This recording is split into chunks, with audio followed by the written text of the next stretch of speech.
Welcome back to Gale Force Wins Season 5.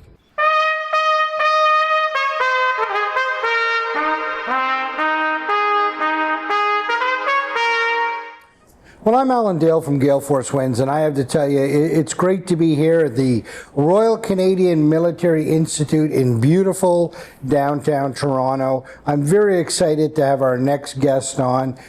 Chuck, why don't you go ahead and introduce yourself?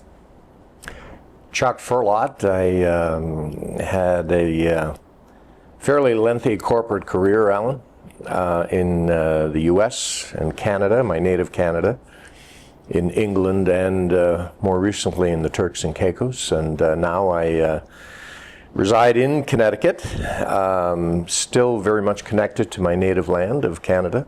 And great to be with you at the Royal Canadian Military Institute. Presently, I spend my time with my consulting firm. Chuck, let's unpack a lot of that stuff. So where did you come from originally in Canada? And kind of tell me a little bit about that. Northern New Brunswick, born and raised in a little village between Bathurst and Camelton on the north shore of the province. Went to undergraduate school in New Brunswick at St. Thomas University, small liberal arts college of the day, and did a graduate degree at the University of Ottawa thereafter. Growing up in that small town in New Brunswick, big influences in your life back then, what were those? Oh, huge. A small town, very much part of who I am. Yeah. Although I've, in later years lived in bigger metropolitan centers, but I think there's a certain culture and perhaps even a certain advantage of coming from small town Canada. And you learn certain tricks of the trade, and you carry with you certain values, I think, throughout life. Yeah. Mom and Dad, what did they do? Brothers, sisters? I have 4 siblings, and all are in Canada, east to west. Mom and Dad are deceased, and I get back as often as I can. Yeah. What did Mom and Dad do when you were growing up? Mom was a housewife. My dad was a laborer that did various jobs along the way to feed a family. That academic journey, talk to me about leaving small town New Brunswick and heading into university. Tell me about that experience for you. Well, I had never been anywhere. I hadn't seen a traffic light probably till I was 20. And so even going to little Fredericton was sort of a massive change. At that point in time, I was 17, going on 18. And I remember taking what was called the SMT bus, picked it up on the side of the roadway, and I think I cried half the way down to to Fredericton. So, it was a massive step change, right. Because I knew I was leaving the village and probably wouldn't be returning because the opportunity was not there. Now, when you went into university, of course, you would have been interacting with folks you never met before. Talk to me about that experience when you first got there. Well, there were kids from all over, and a diverse collection of students, something we did not have on the North Shore growing up. We were all lily white, and so that was an enriching experience for me. And the opportunity to mix with other kids and other young adults, I suppose we were, and a certain contingent international as well. So it was a tremendous learning experience. Any of, sometimes when people go to university, there's one or two profs that jump out that, you often reflect on, that was a bit of a life-changing experience. Did you have that moment when you were going to school, whether it was in Fredericton or Ottawa? I had an English prof by the name of Judy Kennedy at St. Thomas, who was an Oxfordian scholar and a taskmaster, and I learned a lot from her. And I think she whipped me into shape, if you will. It's amazing when you think about it that you can remember that person's name. Absolutely. So many years ago. Like, what an impact that person must have had on you. And I often tell when we interview professors and school teachers and stuff, those stories of how impactful they can be in the moment. Oh, absolutely. And some people can frankly go back to grade 1 or 2 with Right. with teachers who made an impact and still remember those people 50, 60 years later. You must have enjoyed your academic journey because you continued on into the University of Ottawa. Talk to me about going to the nation's capital. Again, it was a step change. Fredericton, in the realm of things, is a pretty small town, and Ottawa was a bit bigger, the nation's capital. I did a degree in criminology, a master's degree in criminology, the study of crime, primarily because I didn't know what I was wanting to do or should do. Got the degree, worked in the field as a probation and parole officer for 3 years, and realized it was not for me. A noble profession, but I was more results oriented, so started taking business courses and the like. But Ottawa U was a great experience, and the people I met there were tremendous as well. Do you still have contact with any of the folks through your academic Yes, journey? a couple. I have a couple of people from the University of Ottawa I'm in touch with, and a couple from St. Thomas University that it was a long time ago now, but we've maintained contact. And that too, it's amazing in and of itself that, so far back that you can remain connected. You've done something together, you've experienced something Correct.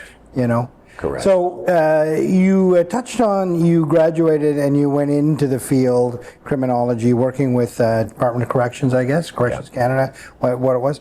Talk to me about that initial 3 years. What was that like for you? Into the workforce for the first time. Well, it was very much a learning experience. Working with people who had not had the opportunity I had. Many of them searching for better, if you will. It was a great experience, and I met, and probably a lot of life's lessons would come out of that for me. But again, the fundamental issue is I didn't feel I was contributing, and as impactful as perhaps other people could be who had a greater desire to work in the field. Right. You come from small town New Brunswick, you got a full-time government job. Hard to walk away from that, right? Hard to walk away. Yeah, at the time, yes, but I also had a yearning for something else. Okay. And I had a yearning for more of the corporate world. So talk to me about that then. So you get this yearning and you leave Corrections Canada. Where does life take you at that point?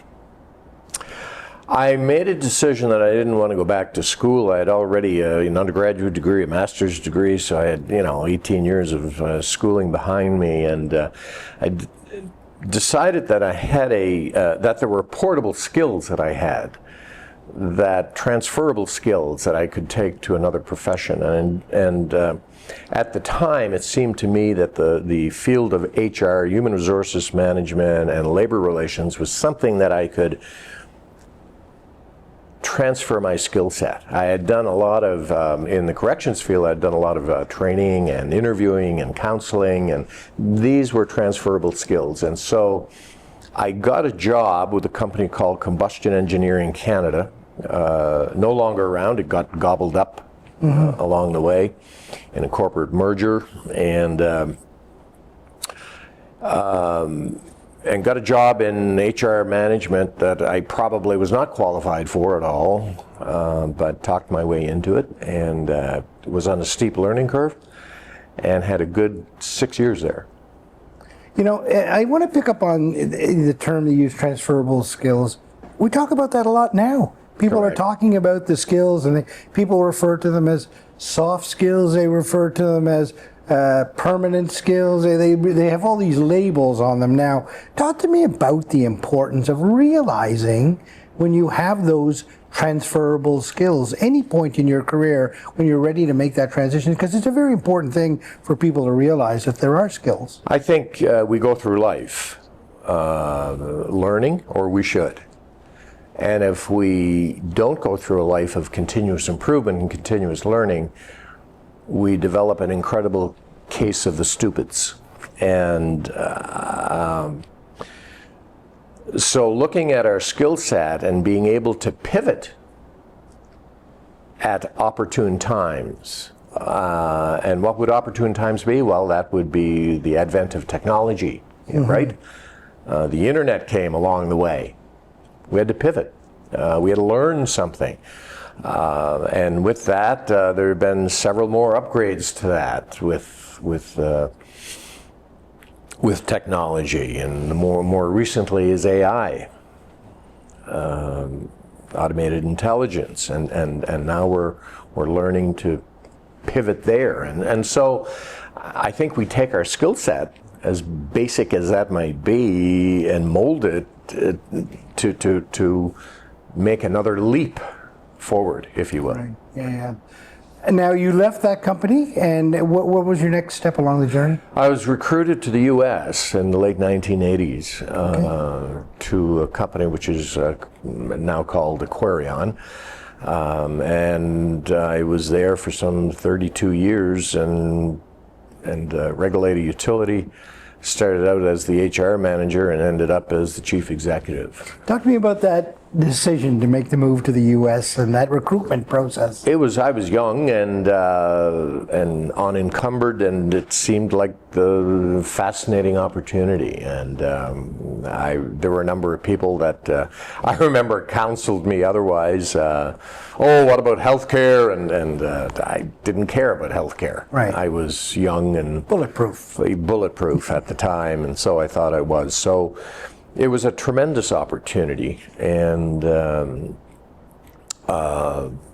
landed in the U.S. and started my career in a new land and in a new company, and establishing relationships from day one.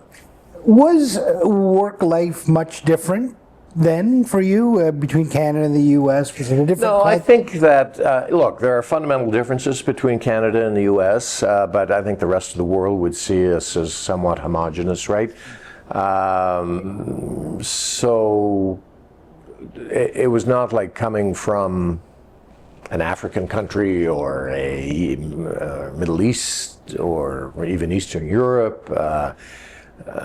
It was probably an easier, right, transition, because there were more similarities than differences, and the language, of course, was the same, etc. So I think in terms of assimilating, it was not all that difficult.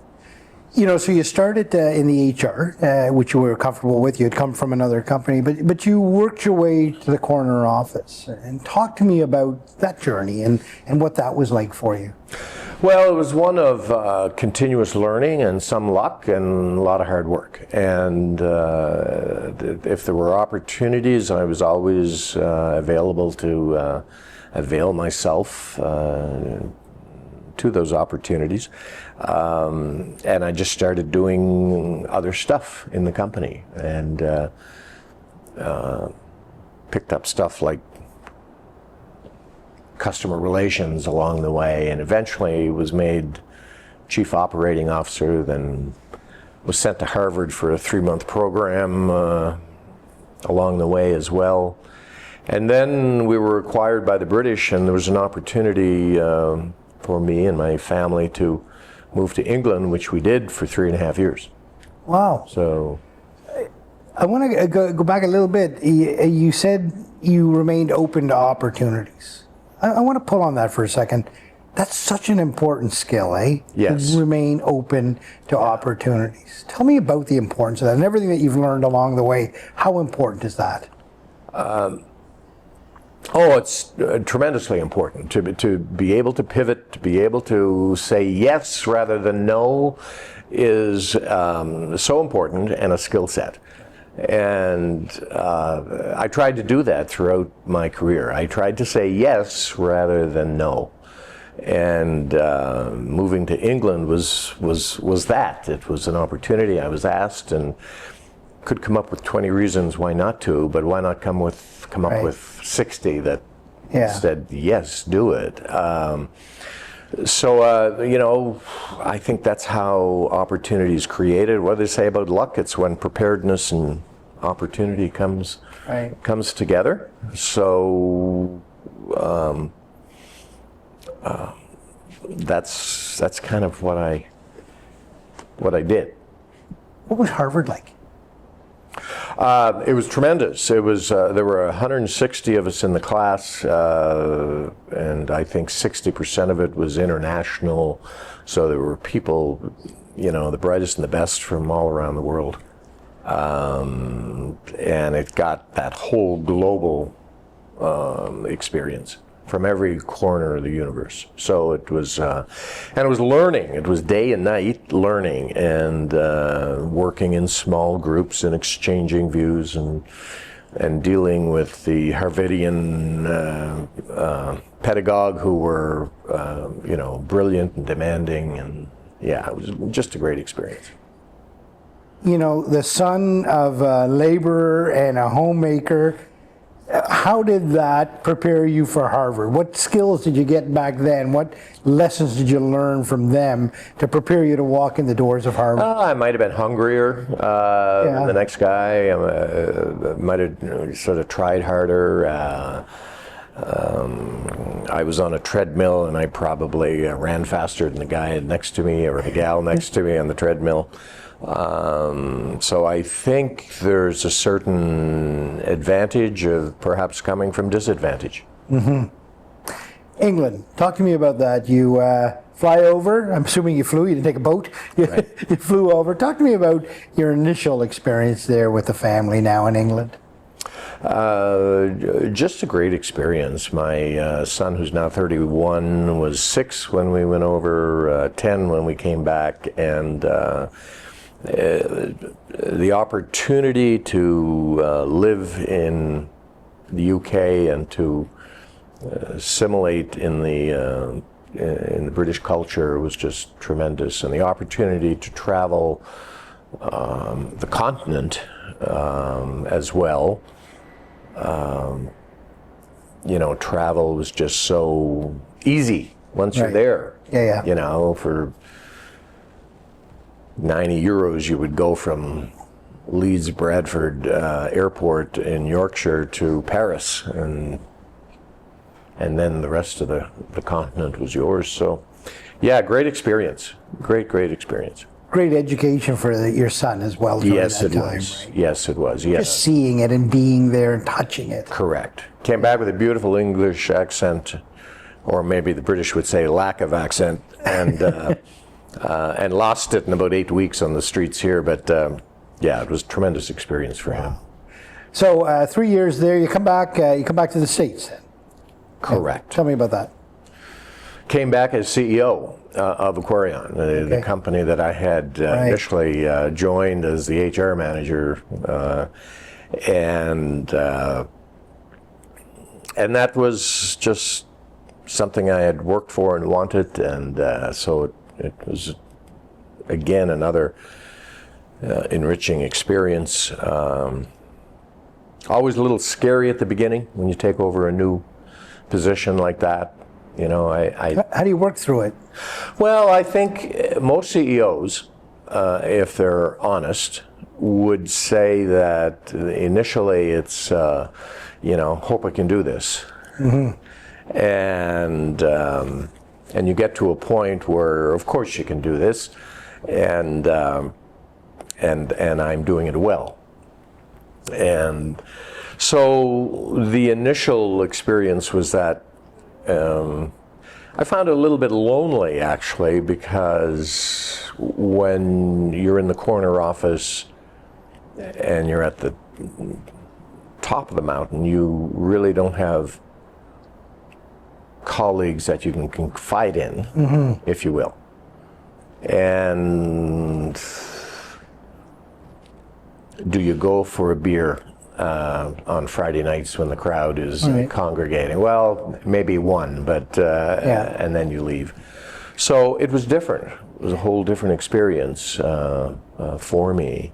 I was no longer one of the guys. I was in my case, the guy in the corner office.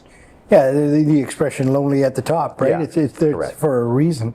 You would have, of course, now corner office in Connecticut, be making deep roots into the business community there, right? And talk to me about the importance of that, remaining connected into the community. Tremendously important. I ran a regulated utility, and of course, a regulated utility is all about serving communities with a viable product. In this case, it was water, an essential service. So it was all about relationships. It was all about establishing and maintaining and sustaining relationships with chief elected officials and legislators and the like. So. That was a huge part of the job. Government regulators and government officials and politicians, and so that was really important. You get that wrong, you're probably not going to be successful. Yeah, and let's talk a little bit more about that relationship development. I mean, it's so vitally important, no matter really what stage you are in your career. Correct. You know, right there from the bottom to the top, establishing relationships, being open to other people's ideas and looking at things through different lenses, things that we talk about. Talk to me about the importance of that relationship development. Hugely important. And you don't have to be a wildly extroverted animal to be good at relationships. Cerebral introverts can be very sound and good at relationship building, I believe. And it's important to do that. It's an important part of your career. It's an important part of what you do and who you are, especially if you're in a leadership role. If you're a payroll administrator locked in a room, perhaps it's less important. But if you're in a leadership capacity, relationship building and sustaining is tremendously important.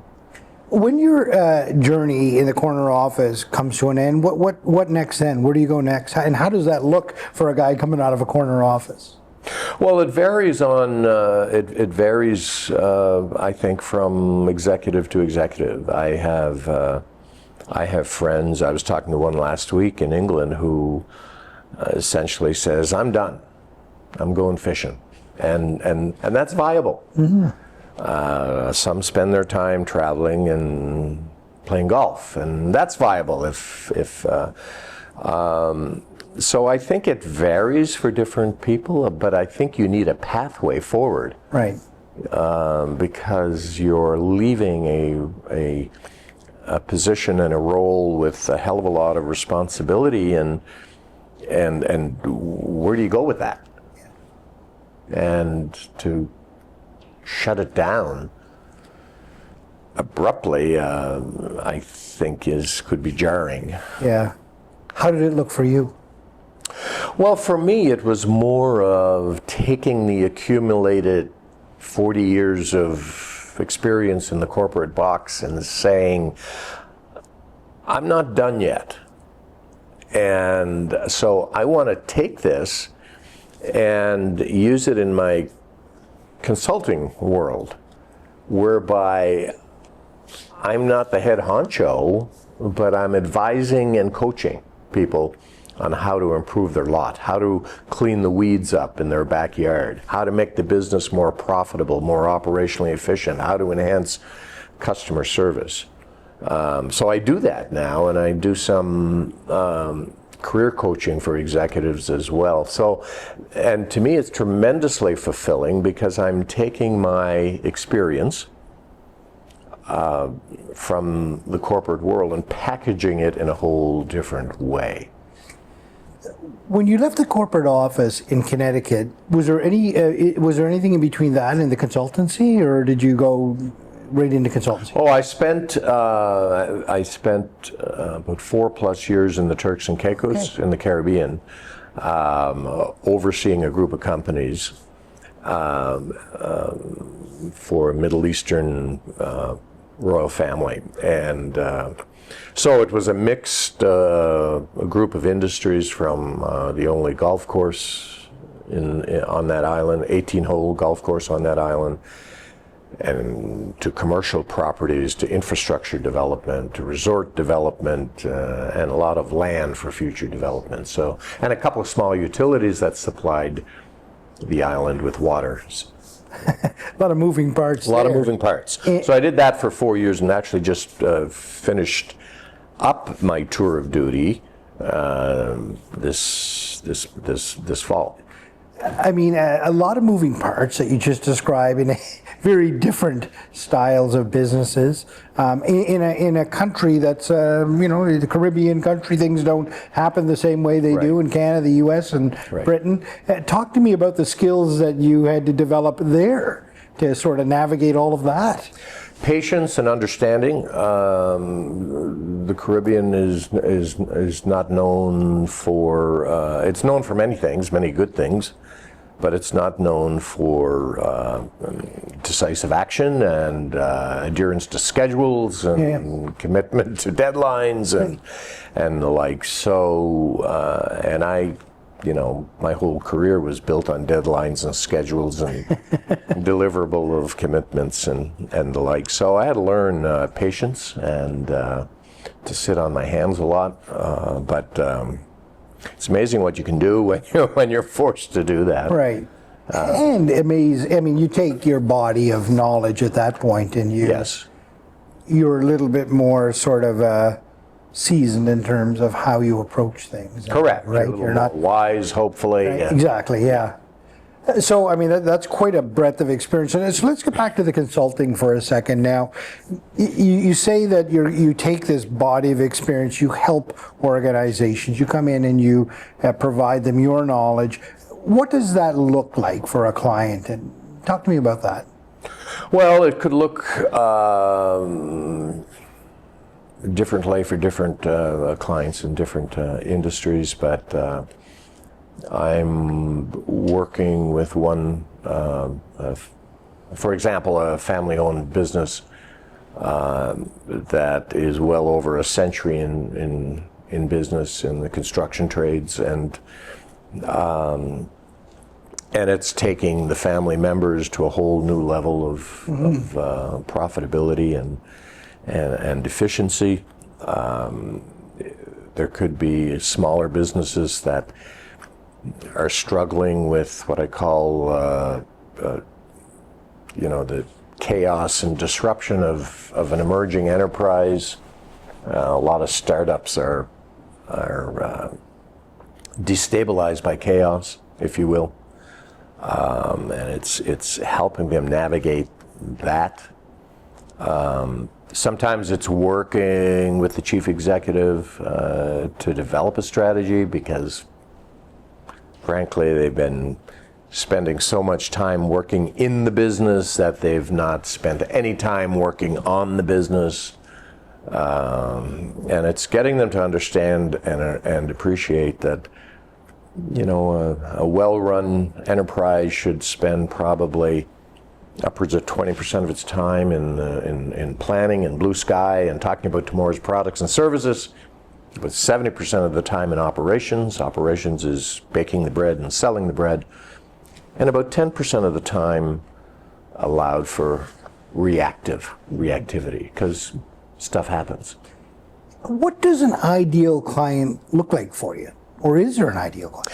I don't think there's an ideal client for me, because the ideal client is probably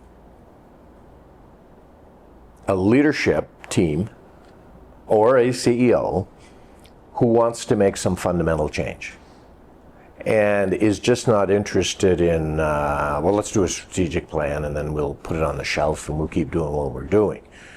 An ideal client is someone, is where I'm brought in with a fundamental desire to really make some impactful change in the business. Mm-hmm. Because what we're doing today is not going to succeed tomorrow. What we're doing today is not going to be sustained because of technology and whatever else might be happening around. So it's the will to change and to understand that we have to do something differently. So I really don't, it doesn't matter to me if it's a $5 million business or a $500 million business.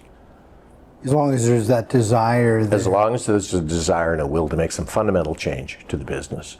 And I would expect that bringing somebody in with your breadth of experience, you'd want to be with the company on a journey. It's not transactional. Correct. This is a journey with a company. This is a journey. It's growing with them, and it's, yes, I think I do my best work when I feel kind of part of the team, even if I'm slightly behind in the bleachers and advising and coaching.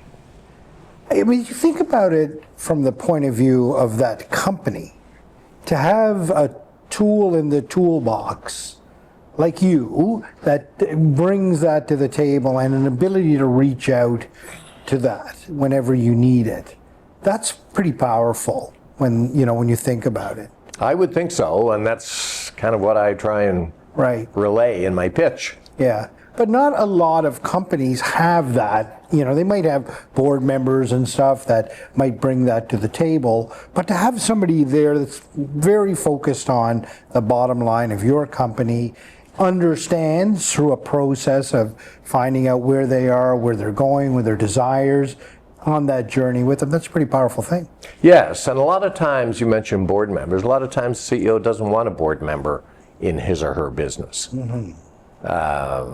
They want them doing board work and governance, but they don't want their fingers in the pie. Right. Did you have somebody like that in your career, throughout your career? Did you ever have somebody like what you're trying to do now in the wings for you?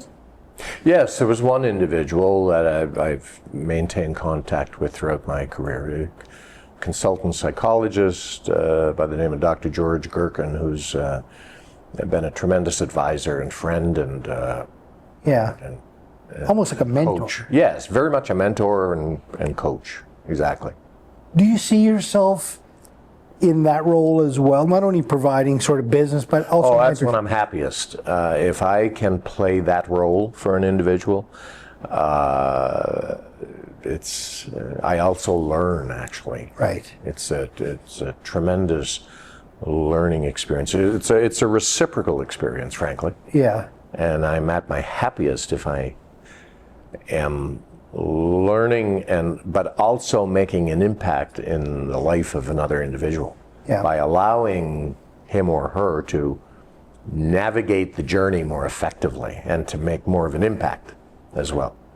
The world we live in right now, post-pandemic, political uncertainty and unstable times all around us, artificial intelligence, I can go on and on and on of all of the things that are changing, and disruptors may not be the best word, but all the things that are changing around us.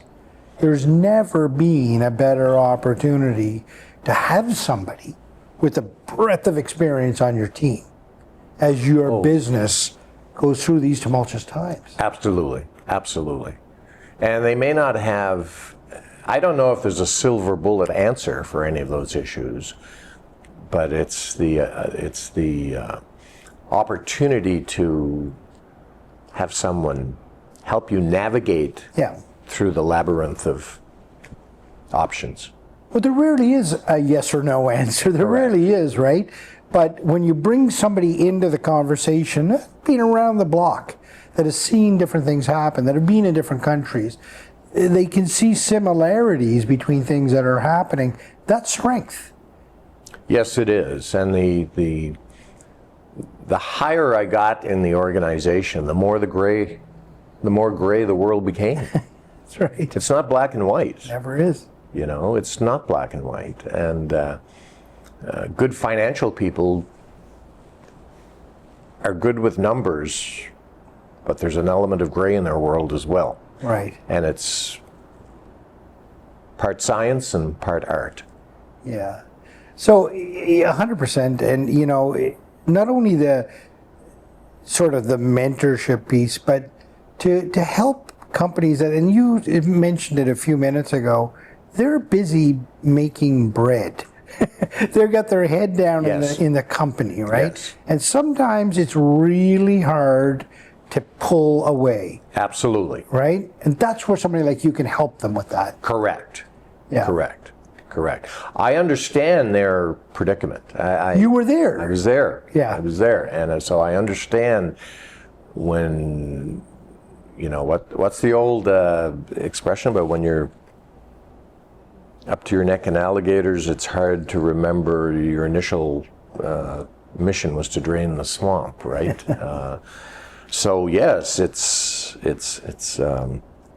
having someone to turn to help is tremendously important. Right. And so when you get on a journey with a client, how do you, like, in your mind, in a perfect scenario, how often are you interacting with them? It would depend. If it's a coaching experience, it might be an hour every 2 weeks, an hour or two every couple of weeks. If it's developing a strategy with a leadership team, I could be in there for a period of time, working with them, you know, a lot more intensely than that for a period of time, and then helping them implement. So it varies for the Yeah. you know, depending on what I'm doing with them. That coaching piece is important. Coaching is a word that's often used, but I think it blurry between coaching and mentorship. Yes. You know, that's blurry there. What we're talking about here is mentorship. It's a breadth of experience, a person who's been there, done it, seen it happen, that you can reach out to and say, problem here, man. I don't know how to get out of this. Right. Right? What would you do? And I'm sure your response is, well, I never had that problem before, but I've had similar things like it. Yes. Here's how I worked through it. And Right? you That's how a usually- conversation will go. Correct. And you usually can relate. Yeah. Or It must be provide rewarding. perspective. Is it For you. tremendously? For you, it must be rewarding to know that, you hang up the phone, hey, that person's on the right track. Yes. Yes. You know, and rewarding for them to have a person like you that they can reach out to. Correct. What are you excited about over the horizon? What keeps you up and getting going every day? Just this, the opportunity to do that, to help others. Yeah. To help others improve their lot, to clean up the weeds in their own backyard, to make a difference in the lives of others, help companies become a better version of themselves, to help individuals become a better version of themselves. That's kind of what excites me. Make a difference in the lives of others. What does that mean? It's a crazy, chaotic world that we live in, and it's often characterized by conflict. Just look around the globe presently, right? Gaza and Lebanon and Ukraine and Russia, and so it's helping people navigate chaos, navigate disruption and turbulence, and provide them with a way forward that is perhaps a more effective way to get to where they want to go. Right. You know, you strike me as the type of person that likes to leave the place better than you found it. Yeah, I think simply put, that could be the moniker on the tombstone. That's an important skill too, right? No matter where you are in the organization, just leave it a little bit better than you found it. Correct. Right? Correct. And that should be for all of us, right? The leaving it to the next generation a bit better than we found it. Yeah. All the way back, did you ever think, growing up in New Brunswick there as you did, that your journey would have taken you all these places? No, not at all. So I've been blessed, and I've worked hard for it, but I've been blessed, and I think it's about saying yes and not saying no. Yeah. To the young people that will watch this, and there'll be plenty that are in a path in university, not quite sure the direction they're going, what would you say to them? I would say that. Find ways to say yes to life. There's enough negativity. Yeah. And as human beings, we are wired for the negative. We're wired for no. We don't worry at night about winning the lotto. We worry about losing a job, or we go to the shadow side in life. So just develop a skill set to say yes and follow that path. And to the CEOs that are out there that are watching, what would you say to them? They're busy now baking the bread. They got their head down. They know they can get better at it, just don't know how to get their head up. What would you say to them? I would say that it's tremendously important to work in the business, but it's more important probably to work on the business, and it's a journey you have to take. And it's a journey that you have to keep coming back to periodically, a couple of times a year. And that if you don't know how to do that and you don't have the resources to do that, then reach out to someone who does. And it's probably never been more difficult to run a business with all the disruptions and competition and global interference but there are ways forward, and if you need help with that, reach out. There's help out there. People like me. Well, there you have it, folks. That's Charles Firlotte. Wonderful that you've entered now into this new phase of your life, this new offering to people. We certainly encourage people to reach out, but I can end the podcast this way by saying there's little doubt about it. The world needs more Charles Firlotte. Thanks very much. Thank you, Allan. Thank you for tuning in to Gale Force Wins. That's Gale Force Wins, WINS.com.